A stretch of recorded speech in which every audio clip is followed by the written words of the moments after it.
So we have three people presenting today. Um, so first up is we're going to have we're going to hear from Sienna Bogart from the Children's Place, which is affiliated with our Albany United Presbyterian Church. Let's just turn it over to Sienna, and then we'll introduce our other two presenters when she's finished. So thank you, Sienna. Thank you, Sherry. Thanks for letting me be here today. Like you said, my name's Sienna. I'm the director of the Children's Place Child Care Center. I started my journey here back in 2016, where I was hired as a teacher. And in 2019, I fell into the role, promoted to the role of director.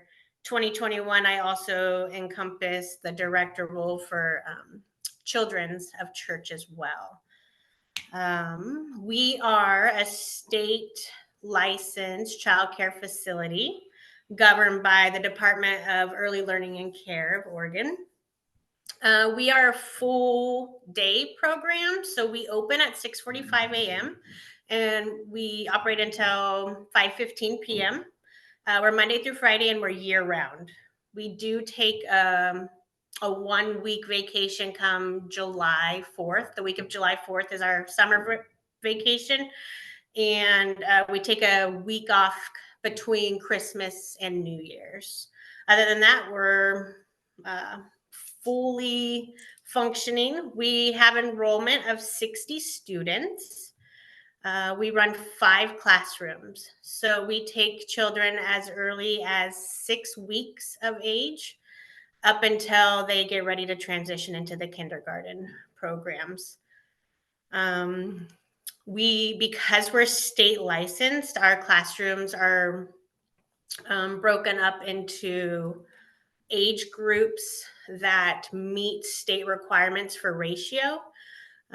So what that means is you have to have a certain number of adults per children. So with your infants and your wobbler ages, basically under 24 months of age, you can have 1 teacher to 4 children. And as they get older, so 2-year-olds would be 1 teacher to 5 children. And when they hit that 36 months, that 3-year-old stage, you're able to have 1 adult for 10 children.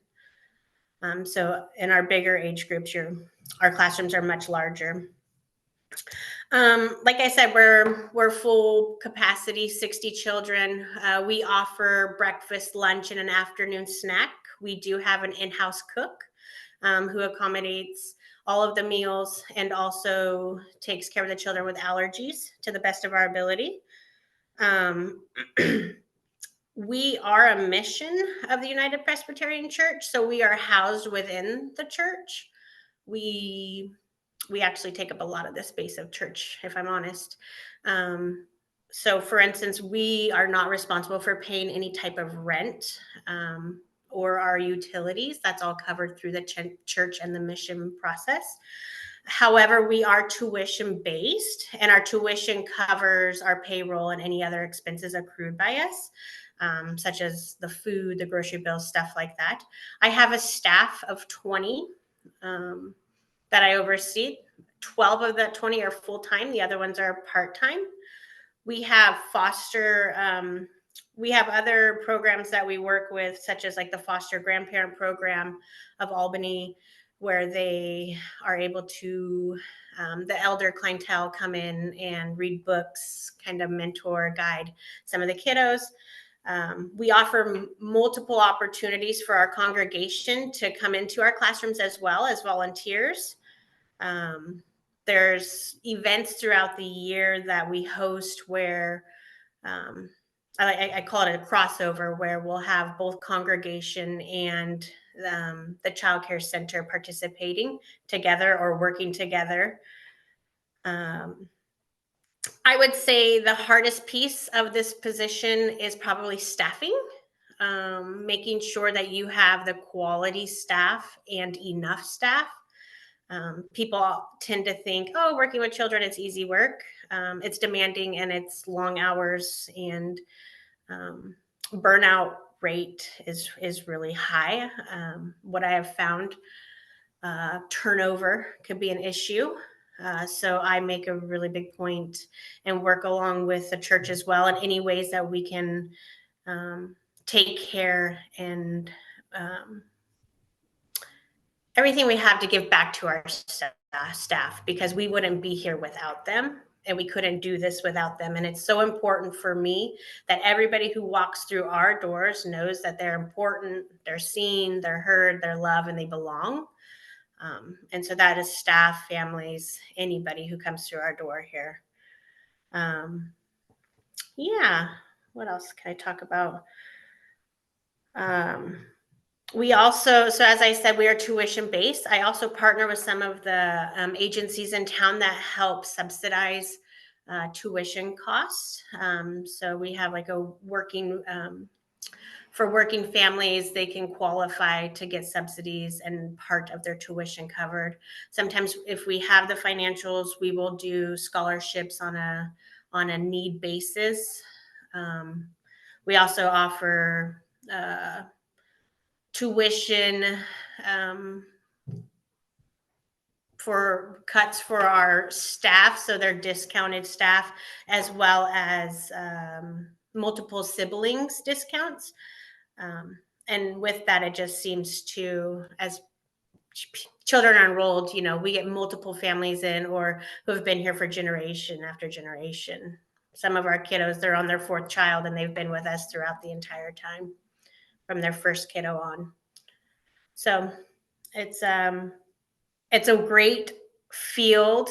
It's such a joy to work with the children in particular and to watch them grow and to nurture them and to see them from infancy through, and also be part of the greater community with our staff and our families. So many different walks of life we get to come in contact with. So even though church isn't in our classrooms, we are the church. And I feel like it is our job as our teachers, as well as those parents who may not know about church or attend, feel welcomed in our facility, and maybe just hoping that they might, become a little bit more intrigued and want to come check us out on the church side of things. So it's a little bit about us.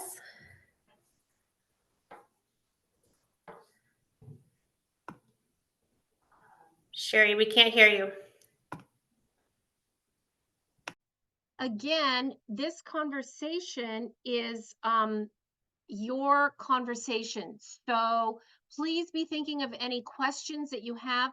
We're going to take these first 20 minutes or so, half hour, and then it's all going to be questions and collaborating, sharing. So please be thinking about those types of things. Feel free to put it in the chat. Okay, so we just heard from Sienna, who is the director of a longtime preschool that is a mission of Albany Presbyterian. It sounds like they've got 60 kids, all slots are full. And it's just a tuition-based preschool. And now we're going to hear from Becca Ellis, who is, okay, so I wrote this down because I want to get it right.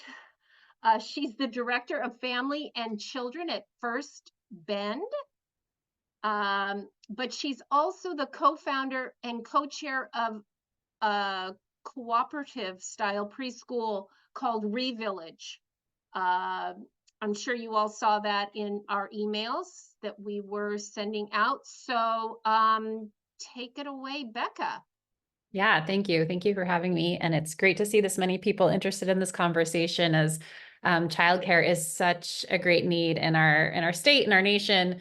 Here in Bend, the city several years ago labeled us as a childcare desert. And so it affects everyone from parents to employers and beyond. So ReVillage, we offer a little bit of a different approach as far as our model goes. I don't think there's any one right way to do this. We have so many different families and different needs. But our story is in 2020, right before the pandemic really started in January. I was invited into a conversation with 4 other mothers, and we were sitting on a living room floor going, why is this so hard? Why is there no childcare? Why are we alone in parenting? And so we started to think of ways to meet this need of cooperative childcare, where collectively as a village, right, like we can re-village was kind of our idea.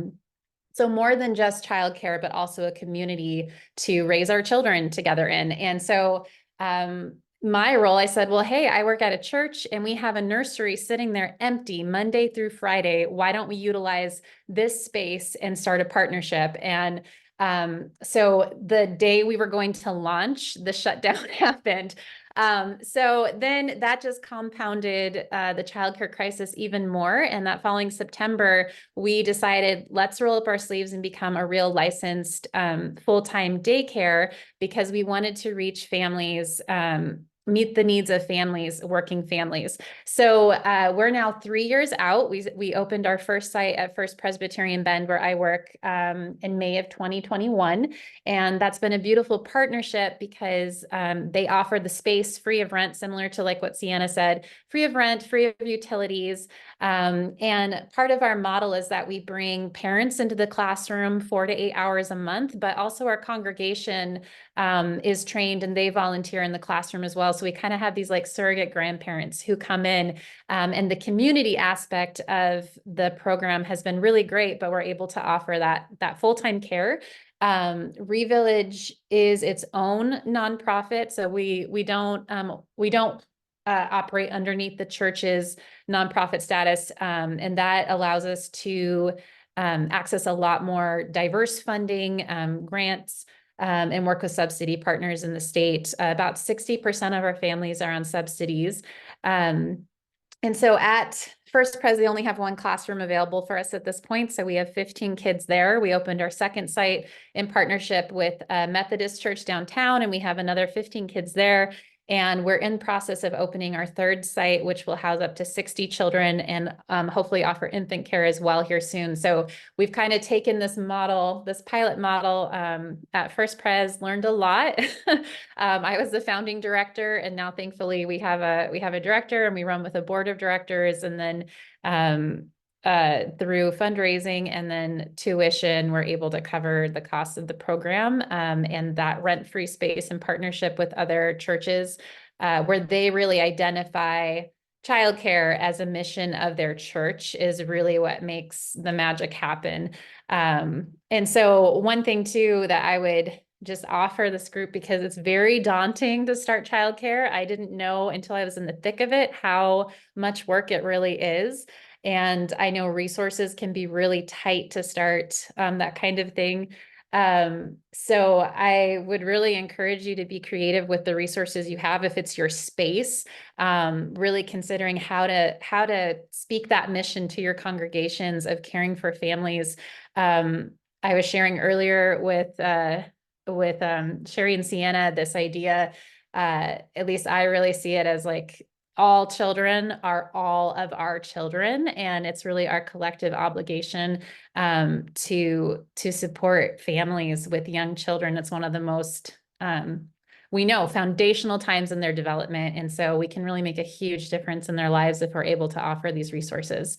So that's kind of an overview, and then I'm happy to answer any questions later if you have any. Great, thanks, Becca. Mm-hmm. Okay, and then we're going to hear from Thomas Lundy. He is our Presbytery Missional Resource Manager. He is overseeing vacant properties that come along. He's our staff to trustees.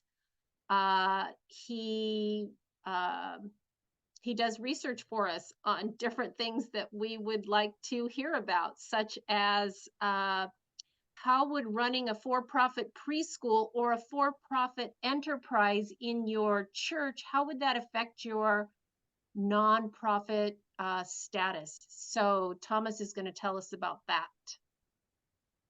Thanks. Yeah, thank you.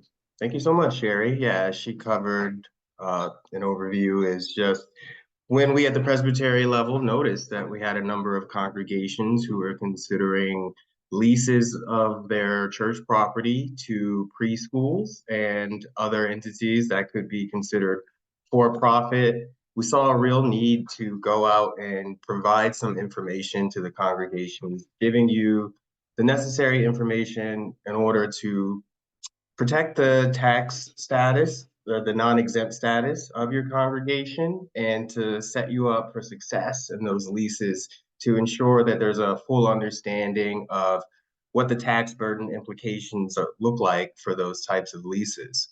So I'm going to go ahead and share my screen here. I have a bit of just a couple of slides that go over what we're covering here. So just an introduction, the property taxes and the exemptions for church properties, and what can happen to your tax status and your tax burden. Generally speaking, the rules for tax exemption for congregations is that you will be exempt as long as the properties are used exclusively for religious or charitable purposes. Now, an important thing that our lawyer stressed to us when we came to him with some of these questions is that truthfully, there is no blanket explanation for how your tax burden would be impacted by a potential lease, because it does vary a lot based on which county you're in. I know very recently someone reached out to me about a potential lease that they were looking into and some of the guidelines that we had provided, and just stating that, hey, this county let us know that the process looks a little different from what you laid out, and which I'll cover that specific situation a little further here in the presentation. But that just goes to show that it really is something that is handled on a case-by-case basis, and every county does things a little differently. If you really have any questions and you're a part of a process like this, always feel free to reach out to me. I'm gonna, at the end of this, drop my email address and phone number into the chat. And another specific guideline that we were advised on is that it's really important to, in a lease that you're crafting, include specific language that outline the responsibilities of the tax exemption process for your lessee. We do have text that can be sort of boilerplate, that can be adjusted for your needs, but things to be included in your lease that will highlight the responsibility of the tax exemption process for the lessee. Now, if you rent to an organization whose activities are considered qualifying activities, those taxes will typically be exempt. And some of those uses are for administration, education, benevolent endeavors, charities, and recreation. If you are leasing to an organization whose operations fall under these qualifying activities, your tax exemption and their tax exemption will, in most cases, be approved. If there is a portion of the space that is being leased as a store or a shop, those will not be tax exempt. Now, this goes into obtaining that property tax exemption. So one thing that's important to note is that the exemption claim has to be filed by April 1st of the next tax year. So for 2025, April 1st would have been the date for that following year. They will require evidence to show that the property is primarily used for qualifying activity, and that evidence can vary from county to county, but typically they will just want to see some information from the entity that you're leasing to, like their mission and vision statement and an overview of their operational practices. Now, if you are going to be doing a sublease or modifying the lease to an entity, it's important to note that you will have to submit a new property tax exemption claim. The tenant responsibilities, This touches back on the previous topic that I had touched on a bit, is that we're really advised that in your lease, you highlight that the tenant who is going to be leasing a portion of your space will be responsible for the property taxes for that portion that is leased. And also that the tenant should be the one who has to take on the responsibility of obtaining a tax exemption for that portion of the property that they are going to be leasing. Now, going back to that previous comment I had made, someone had reached out to me and they said, hey, you told me that it would be advised that we make it the tenant's responsibility to submit and obtain that tax exemption if that's the direction that they're going in. But in this particular county, only the property owner is able to submit a tax exemption.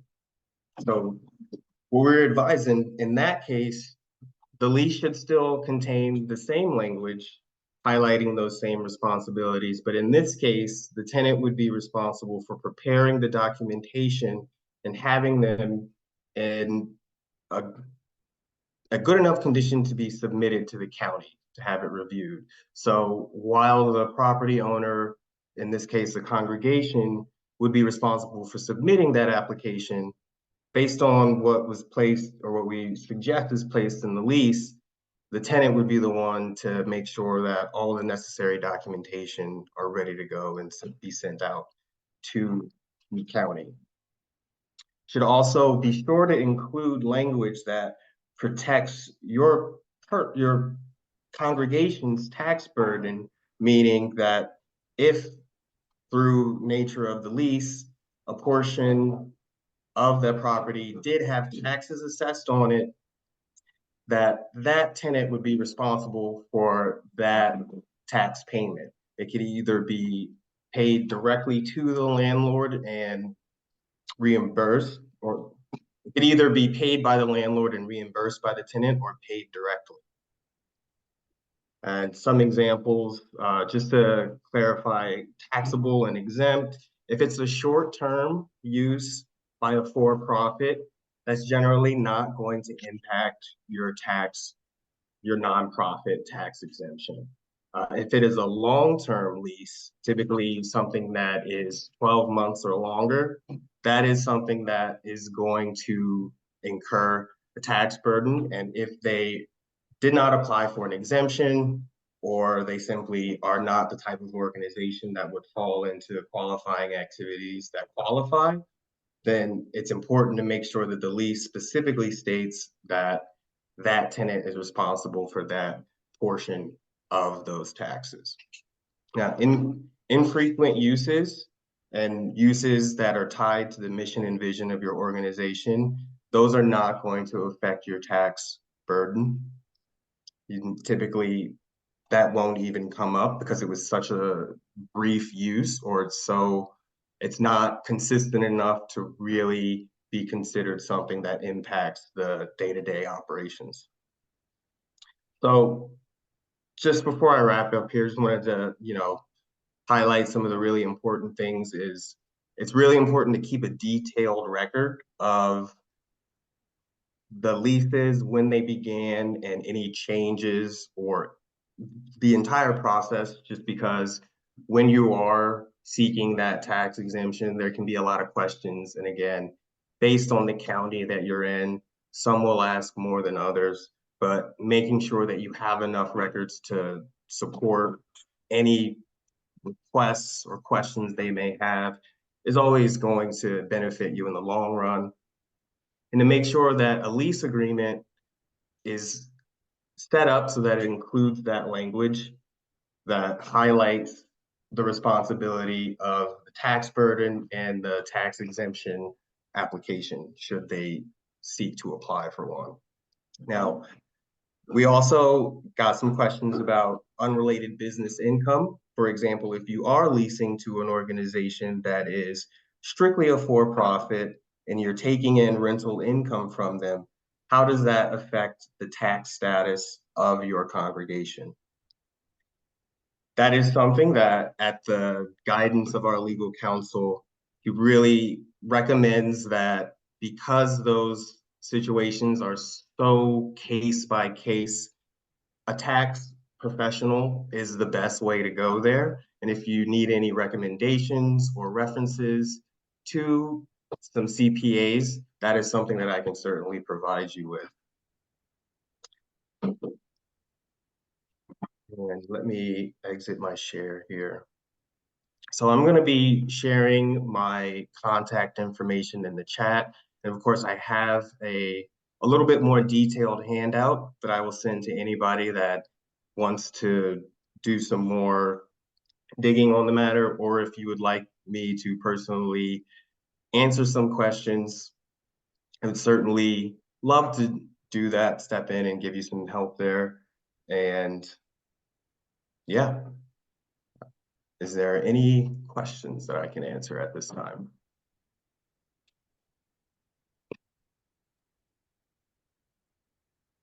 We had a question, if the presbytery technically owns our building and not the local congregation, does that affect anything? And which congregation? I'm sorry, I don't see that. It's a Community Presbyterian Church in Redmond. Community Presbyterian in Redmond. We do have documentation for all of the congregations that are titled to the presbytery. So I'll take a look at that and I will respond to you today. I'll give you an email letting you know the answer to that. Thank you. Yeah, pleasure. So thank you, Thomas. Boy, that's a lot of information to process. I think I dropped it into the chat. We will be sharing follow-up information with you, so you'll have it in black and white and be able to review it further after the meeting. I see there are also some questions in the chat. Janice Calm from Rose City. What about access, ingress, egress requirements and getting city approval? Where do you start on that? And what insurance needs are required? Does anybody have any thoughts to share on that? The county would be the first first arm to reach out to find out about that and getting the approvals for those. As far as insurance, your lease should include that any of your tenants maintain and in fact, the presbytery requires that any tenants leasing presbytery property should have a should have a liability insurance policy equal or greater to that maintained by the presbytery.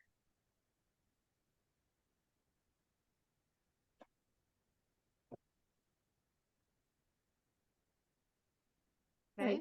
That was my question, but I mean, we have a number of tenants and our building partners, and we do have insurance for those. We have, you know, a minimum amount of $1 million, I believe is what it is. But it just is even though we have experience with this, it just feels different with the preschool. You know, it's kind of taking it to another level as far as children. There's certain extra rules, and that, you know, part of this is not necessarily legal, but, you know, I'm interested in where the other facilities are, because, you know, you have to have ground level access and you have to have, you know, additional requirements that aren't necessarily there for the other building partners. So I'm kind of looking for how people have got around, you know, dealt with that issue, and you know, how does it not be so, you know, how can you make certain rooms within your building work for that? Janice, this is Randy McCord from Multnomah Pres. There's licensing requirements that address a lot of those details, and that engages you with the process at that point. And so that sort of stipulates a lot of the details, particularly the safety aspects. You know, the one that I think was interesting you bring up is in a situation where it's a church and they've never had preschool, never had a daycare, and then they do a daycare use or a preschool use relative to the city or the local land use organization, the planning departments. That may be viewed as a change or a difference in use, and it depends on the zoning ordinances of the communities that you're in. Some of them, it would just be considered part of a church, and others, they may view that as a change of use, and then there's permitting process attached to it, and that gets very complex. Thank you.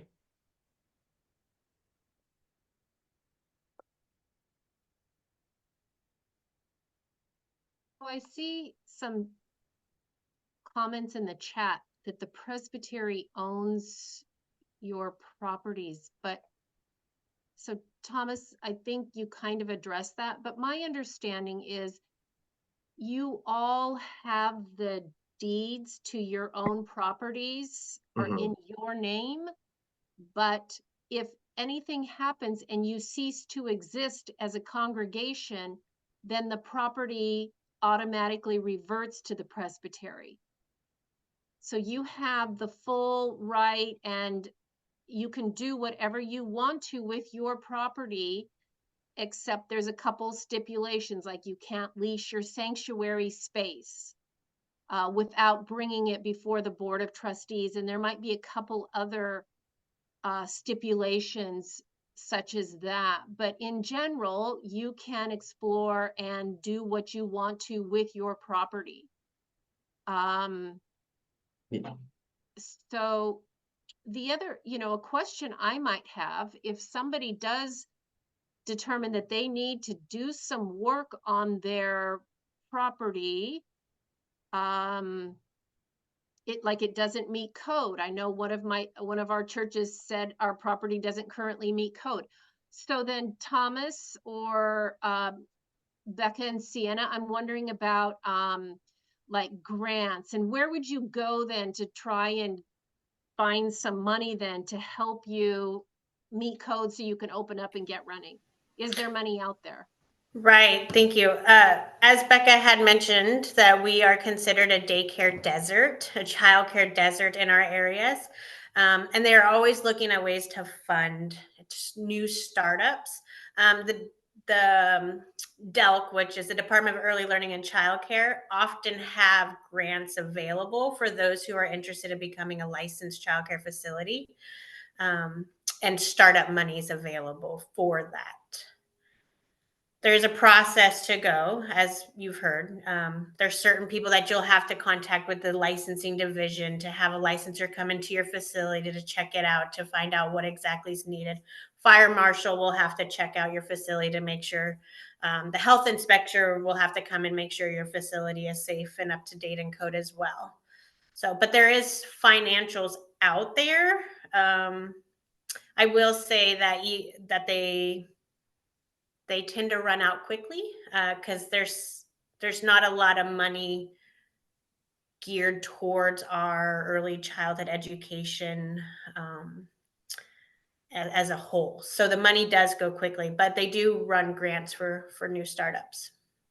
Yeah, I'll also add in that when we started Revillage, part of the reason that we created our own nonprofit is that Revillage itself is not a religious nonprofit. So we're able to access a lot more funding in the state than you would be able to if you were doing it under your church's nonprofit status. So that's one thing, at least, that we found we were able to access a lot more funding than we would have otherwise. Yeah, and at the presbytery level, we have a number of grants that are directed toward congregations looking to maintain their grounds or to start new programs within their congregation. Off the top of my head, specifically, I think of the Barnabas Grant Program and the Vitality Grant Program, which fall in line perfectly with these types of endeavors. And if you want, I can get you more information on the application process for both of those grant programs. Let's go ahead and we'll put a link to the grant page on the website when we send out our follow-up email. Okay, so Barnabas grant, perhaps Vitality grant. We could even maybe explore some new ministry. If you can wind it into a new ministry, there might be some money available through our new ministries team. It certainly sounds like these are ministries within these churches, how they are reaching out to their communities. So you could perhaps take advantage of that source of funding. Scott Crane, do I see your hand up? And if people want to raise their virtual hands, that will put you into a queue as well to ask any questions, or you can keep putting them in the chat. Sure. Yes, my hand was up. I do see that our director of preschool is with us, Derek Jordan. But I have a question whether any of the other congregations that currently have churches, preschools under their umbrella per se, is there a separate 501c3? And if so, does that get around the lack of funding availability because it's its own entity? Does anybody know?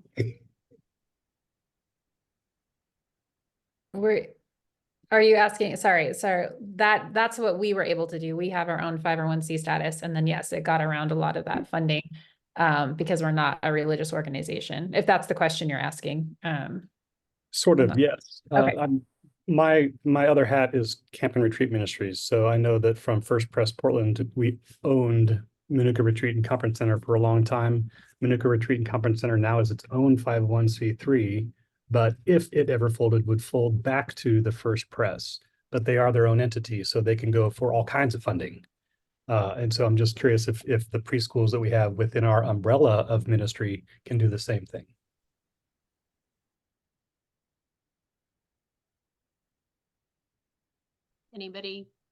Anyone have any comment, or Randy? Yeah, I think we've been looking at that ourselves, and our preschool is under the church right now. And short of Barnabas and Vitality grants that are part of the presbytery, pretty much all other funding sources are, I mean, it's pretty much, if you're not separated, you probably aren't going to compete well for that money, if even be eligible.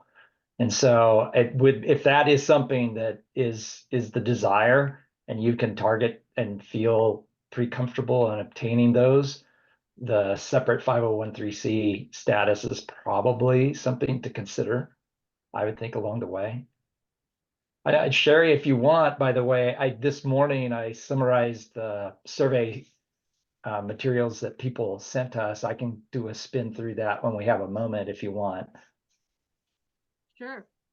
So yes, this is Randy McCourt from Multnomah Pres. They are in the process of discerning how they might move forward with a preschool. And he's the one who actually prompted this conversation. So he also put together the survey that was sent out. We would encourage anyone who hasn't had a chance to fill that out for him. I think, go ahead and take it away, Randy. Tell us how many responses you got from our 90 churches. Yeah, I'm going to do a shared screen. Let's see, host disabled shared screen. If you can hook me up with shared screen, that'd be great. Yep, So we got about 25 responses, and a lot of this was to inform us. We have a current preschool in place, and we have a staffing change in the horizon. And so it's offered an opportunity for us to reflect on what we think the future should be and what that looks like. And I think Sienna brought this up, is that the staffing hiring thing is a big deal. And we know that. So we thought before we jumped into that, and just sort of did same old, we sort of reflect on how we could best service our community. And so we went through a process, and let me see if I can get the right screen up. Give me a second here.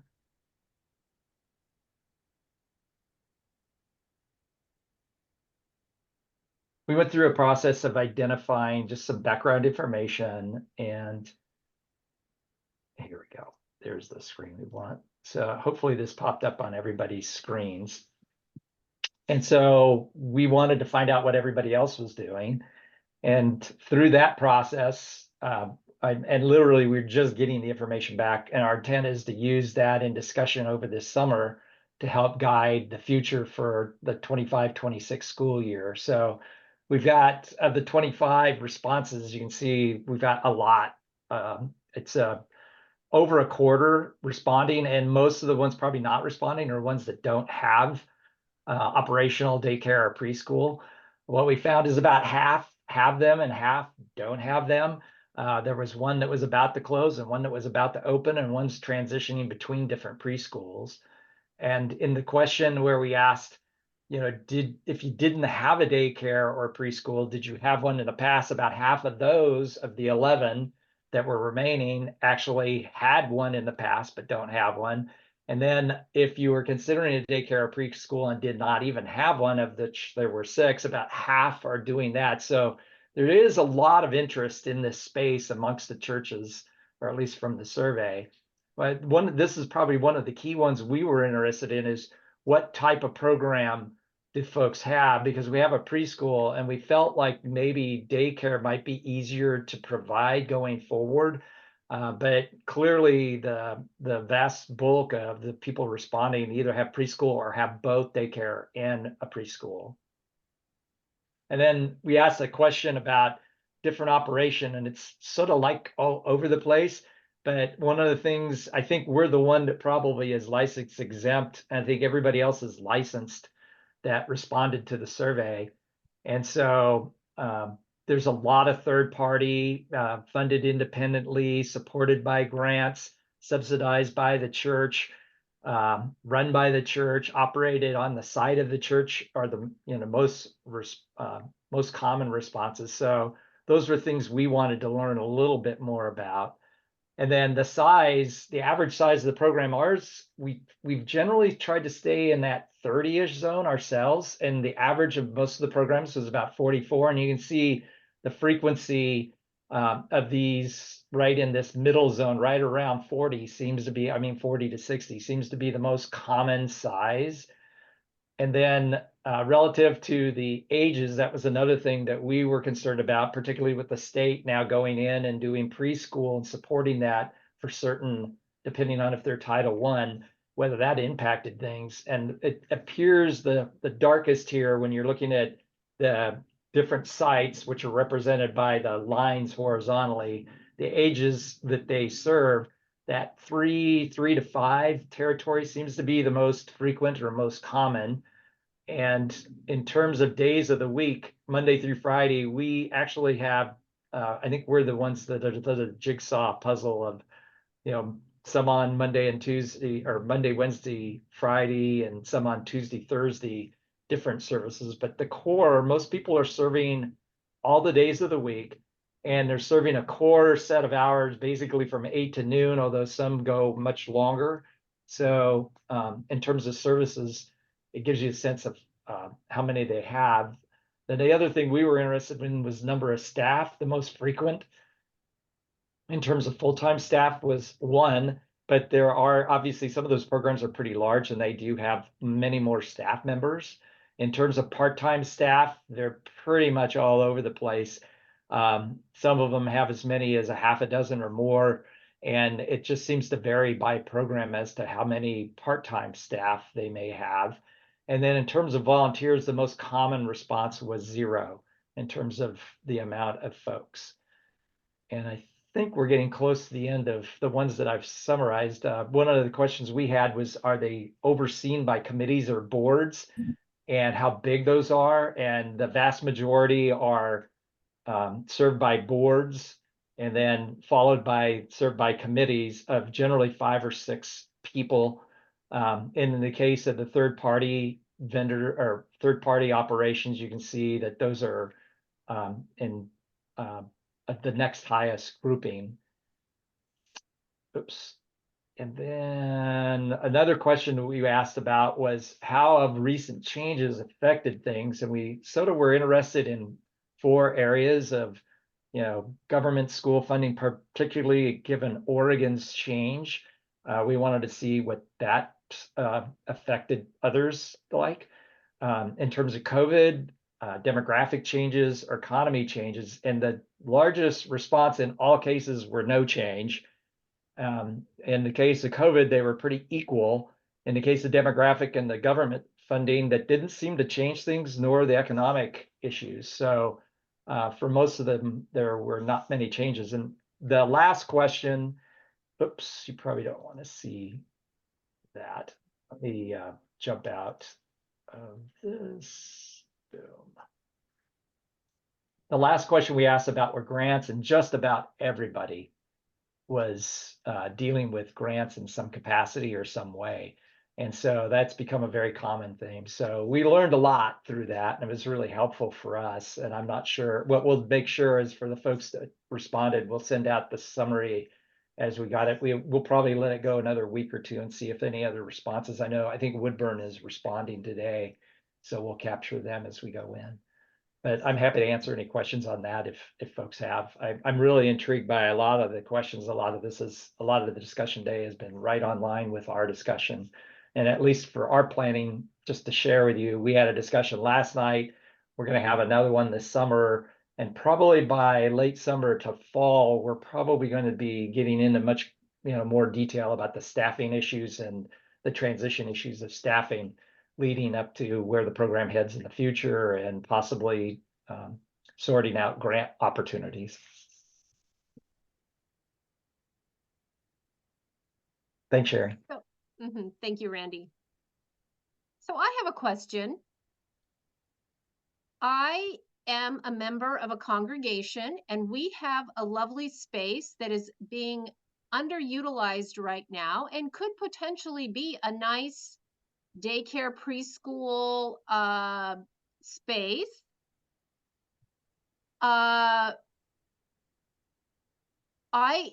We are a small congregation. We are fairly aging, and I just don't have the energy to pursue this. I think it would be a great ministry to our community, and help us. What can we do? I can't do it by myself, obviously, but what would any of you suggest? I can tell you one thing that has come to us through this discussion is third party. There are third party providers that provide that service. They don't have the space, but they want to provide the service. And so that kind of collaboration or partnership would be one way, particularly in the situation where you don't have the resources, the volunteers, and the staffing to be able to take things on. But that does get you into all this other stuff, that the licensing and potential permitting and all kinds of things along the way that do require some work along the way. So we could probably help out with that. But as far as finding teachers and, promoting it, and who else has some ideas on helping me start my daycare or preschool at my church? I think one place you might start is if you even just reach out to the state licensing, and if you're wanting to pursue like a full-time licensed center, they're often very aware of preschool daycare providers who maybe are looking for space. Maybe they have to close or move. It's one way to start, and they often will just come out and look at your space and even be like, this is what is doable. How many kids you can have, and then maybe that's something you can put out there in your community, because I think there are many people who are interested in becoming childcare providers, especially young, like working parents who, need to make an income and can maybe bring their kid with. And so but like space is one of the biggest, that is like the greatest barrier next to staffing.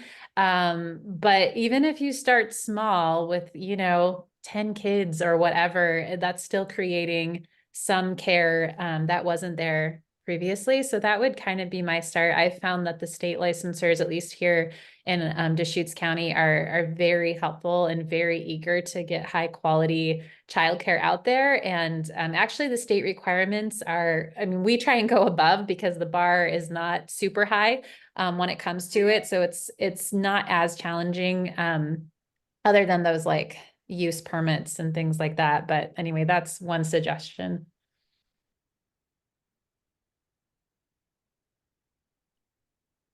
would I by any chance reach out to any other local congregations that are near me and see if they have any ideas for collaboration or partnership? Yeah, you can do multi-site. It's a little bit more difficult, but you also want to make sure that you have an oversight governing ability. If it's just your church and its site, it wants to become a site for another group, then that other group would need to have all its ducks in a row and its certification and be able to use your site under whatever requirements are needed for their particular certification. You can also contact just about anybody in OAEYC, or I guess they call it ORAEYC now, the Oregon Association for Early Childhood Education. And they're coming up with building your business website in English and Spanish and some other stuff like that for additional resources.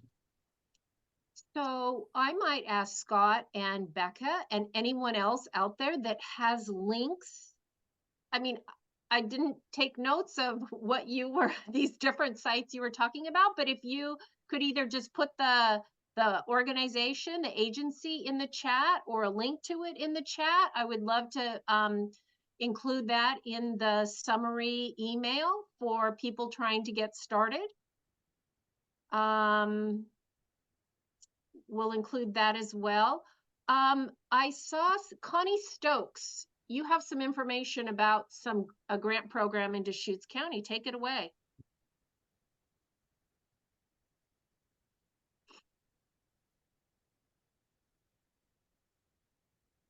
I'm unmuted, I believe. You are. Okay, I don't know whether it's true for other counties, but our umbrella social service agency in Deschutes County is called Neighbor Impact, and they were awarded an $8 million, I believe, federal grant for running cohorts and helping fund the start of new childcare centers. And so they interviewed potential child care providers and have established 2 different cohorts that are 6 to 9 month programs that train child care center administrators. And then once they have graduated, they become eligible for a grant of, it's like $6,000 per space available that they can use for renovations, for Oh, Connie, we lost you again. and we now have a person who has been through that cohort who is interested in establishing a for-profit Waldorf childcare center in our building.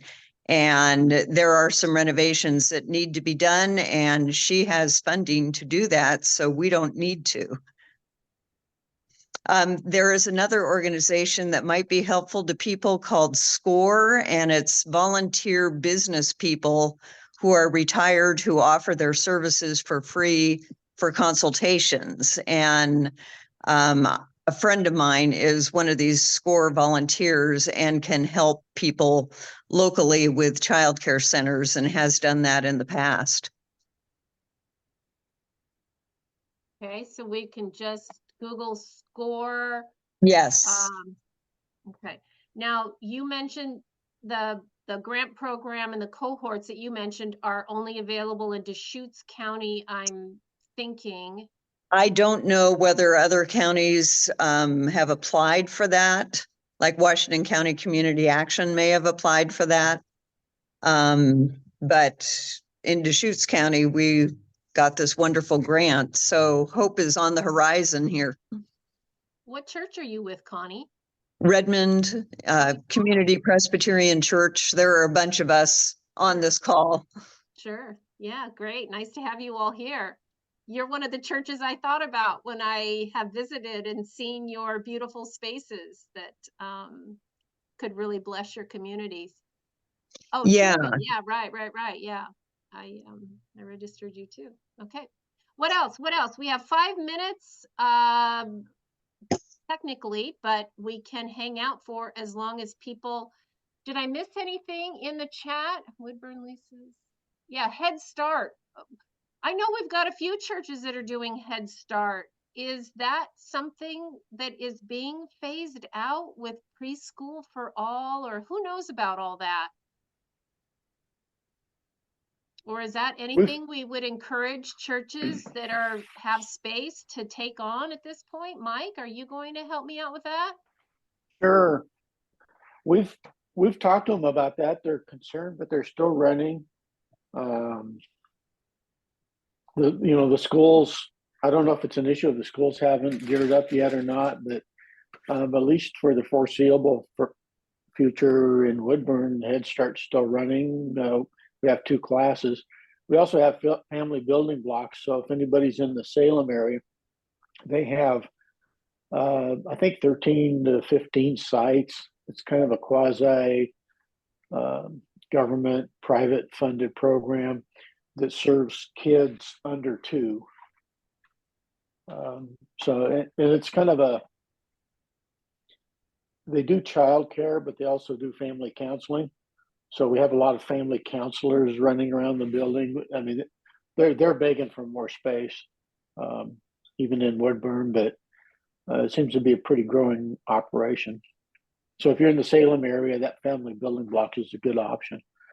But Head Start hasn't pulled out yet. And I mean, if they did, we're not encouraging them to do it, but we know that family building blocks will take all the space we can give them.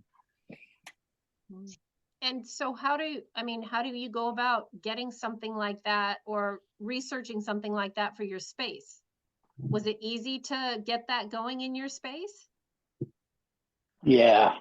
Actually, Head Start, they backed off about 4 or 5 years ago, and they called up and said, of course, they were talking to Cynthia at the time, but they said, "Gee, we need to cut our space in half, but we have somebody else that wants it already." So my point is the Head Start folks are pretty linked into what's going on educationally, and if they don't need the space, they know who does. Okay. So Head Start is another option for entry. Okay. Any other questions? Oh, yes. Thank you, Janice. Lazarus List at the collaborative conversations.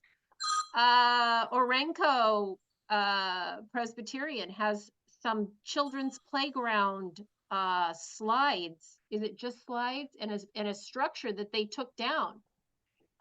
If you have interest in that, just email me, office@potc.org, because I would prefer not to put it in the Lazarus List, and you are my target audience. So, yeah, if you're looking for playground equipment, send me an email, or you can email Nancy. Nancy, why don't you throw your email into the chat for us? Okay. Thank you, dear. All right. Well, I think is it information? Oh, Mike? Just one more point. Big shout out to Thomas. Every time I have a little bit of a problem with the lease or whatever, I send it to him. He looks at it, says, "Hey, here's what you can do. Here's what you can't do." He's been helpful just in helping identify how much we should charge, things like that. So reach out to him. He's been, at least for us, great. So thank you. Yeah. Thank you, Kudos to you, Thomas. Thank you. Yeah.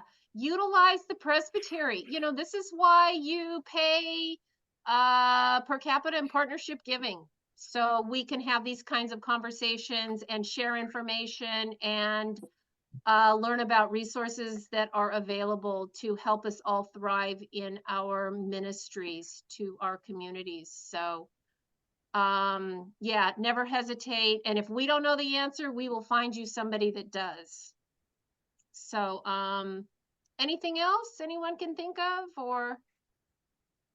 Okay, well, it's lunch hour's over, so back to work, everyone. And thank you again. You can expect an email coming at you shortly. If anybody has any resources that you would love to share with the group, throw them into the chat.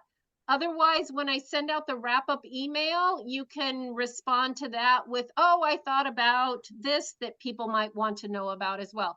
Oh, the other thing I'll mention, and you'll see it in my email, is I think we would like to set up a Google group for anybody that is interested in staying in touch on this topic.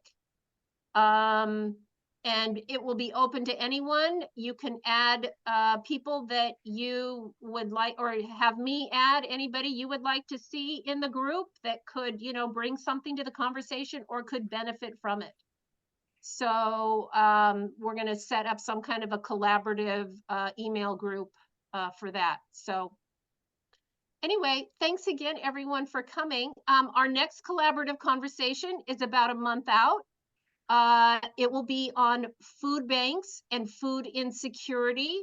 We're rolling that out in conjunction with our new BISBE grant that is coming out here, I guess now, that is available for that topic. So there again, there's some free money for you. And how do you enhance your current food bank program, or start one? And let's see what people are doing on that front.